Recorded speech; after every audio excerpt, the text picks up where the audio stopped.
আসসালামু আলাইকুম। গ্লোবালাইজেশনের এই যুগে পৃথিবীর প্রত্যেকটি দেশ অন্য দেশের সাথে ব্যবসা করবে, বাণিজ্য করবে, লেনদেন করবে, এতে দুই দেশের স্বার্থ রক্ষা হবে। তবে বাংলাদেশের বেলায় বিষয়গুলো একটু ব্যতিক্রম ছিল রাজনৈতিক প্রেক্ষাপটে।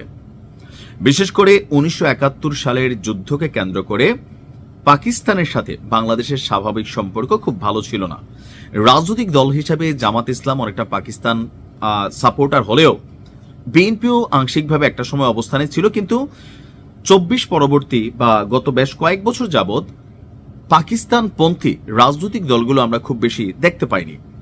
এখন ডক্টর মোহাম্মদ ইউনূস ক্ষমতায় আসার পর গ্লোবালাইজেশনকে কানেক্ট করার জন্য হোক, ভারতকে শিক্ষা দিতে হোক, অথবা একচেটিয়া বাংলাদেশে ভারত যেই হারে ব্যবসা বাণিজ্য, তাদের লেবার বা বিভিন্ন ইন্ডাস্ট্রি বা বিভিন্ন বড় বড় মেগা প্রজেক্টগুলোতে তারা কাজ করতেছিল, সেইখানে সরকার পতনের পর একটা ধাক্কা পড়ছে।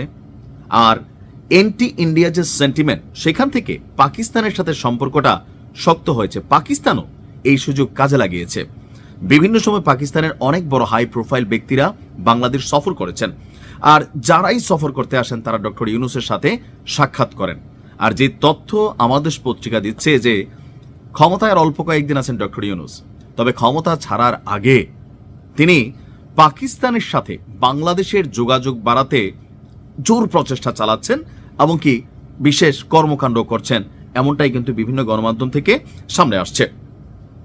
আপনারা অনেকেই জানেন যে ঢাকায় পাকিস্তানের যে হাই কমিশনার আছে ইমরান হায়দার, তিনি গতকালকে সৌজন্য সাক্ষাৎ করেছেন আমাদের প্রধান উপদেষ্টা ডক্টর মোহাম্মদ ইউনূসের সাথে।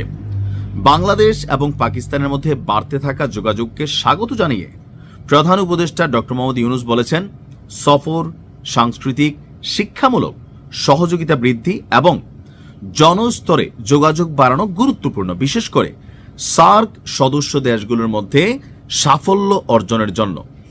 তিনি বলছেন যে বাংলাদেশ পাকিস্তান বাণিজ্যকে আরও সম্প্রসারণ করা জরুরি এবং প্রধান উপদেষ্টা আশা প্রকাশ করেছেন যে হাই কমিশনার ইমরান হায়দারের মেয়াদে বাংলাদেশ এবং পাকিস্তানের মধ্যে নতুন বিনিয়োগ, যৌথ উদ্যোগের সুযোগ অন্বেষণ হবে।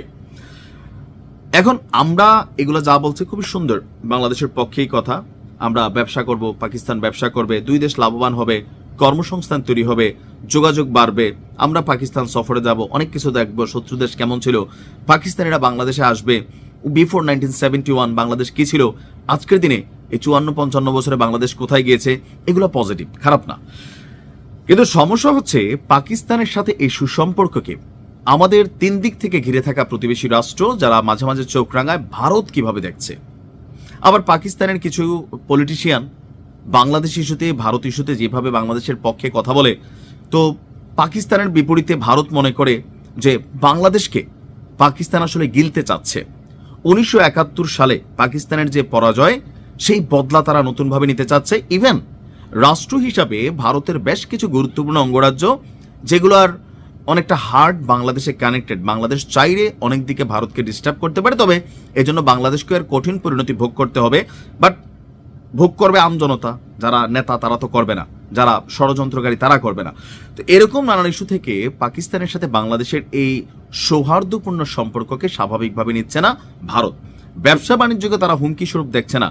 তারা মনে করছে এই সরকারের আমলে পাকিস্তানের যত হাই প্রোফাইল ক্যারেক্টার, সেনাবাহিনী থেকে শুরু করে বিভিন্ন পর্যায়ের মানুষ বাংলাদেশকে যেভাবে সাপোর্ট দিচ্ছে, অথবা ধরেন যেভাবে হুমকি দামকি দিচ্ছে বাংলাদেশের পক্ষ হয়ে ভারতকে, নিশ্চয়ই তলে তলে কোনো ঘেটু করছে বাংলাদেশ এবং পাকিস্তান।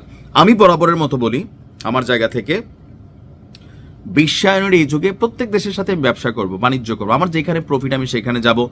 যখন কোনো কাজ কারবার হবে, বড় কোনো রকম প্রজেক্ট হবে, যে কোনো দেশ এখানে টেন্ডার ড্রপ করতে পারে, যাদের কাজের মান ভালো আমরা তাদেরকে কাজ দেব। কিন্তু কোনো দেশের সাথে, বিশেষ করে ভারত পাকিস্তানের সাথে প্রতিরক্ষা চুক্তি উচিত না, অথবা সামরিক সরঞ্জাম তাদের কাছ থেকে ক্রয় করা উচিত না। কেন উচিত না? পাকিস্তানের সাথে একসময় আমাদের যুদ্ধ হয়েছে, আবার হইতে পারে ভবিষ্যতে। ভারতের সাথে যুদ্ধ হয় নাই, ভবিষ্যতে হইতে পারে। মিয়ানমারের সাথে হয় নাই, হইতে পারে।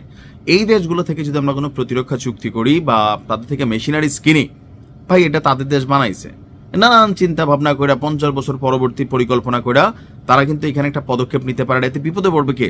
ভবিষ্যতে বাংলাদেশের উচিত মেশিনারি যদি ক্রয় করে বা এরকম স্পর্শকাতর রাষ্ট্রীয় সার্বভৌমত্ব, নিরাপত্তা অথবা আরও যেই সকল অ্যাক্টিভিটিস আছে সেখানে ইউরোপের দেশগুলোকে বাছাই করা, রাশিয়াকে বাছাই করা, প্রয়োজনে চীনকে বাছাই করা। কিন্তু এই দুই দেশের সাথে ব্যবসা বাণিজ্য হইতে পারে, ডক্টর ইউনূস যেগুলো বলছিলেন এগুলো হইতে পারে, কিন্তু অন্য কোনো জিনিস তলে তলে যেন না হয়। আর এতে কি হবে? দিন শেষে সাধারণ মানুষ বিপদে পড়বে। ভালো থাকুন। আসসালামু আলাইকুম।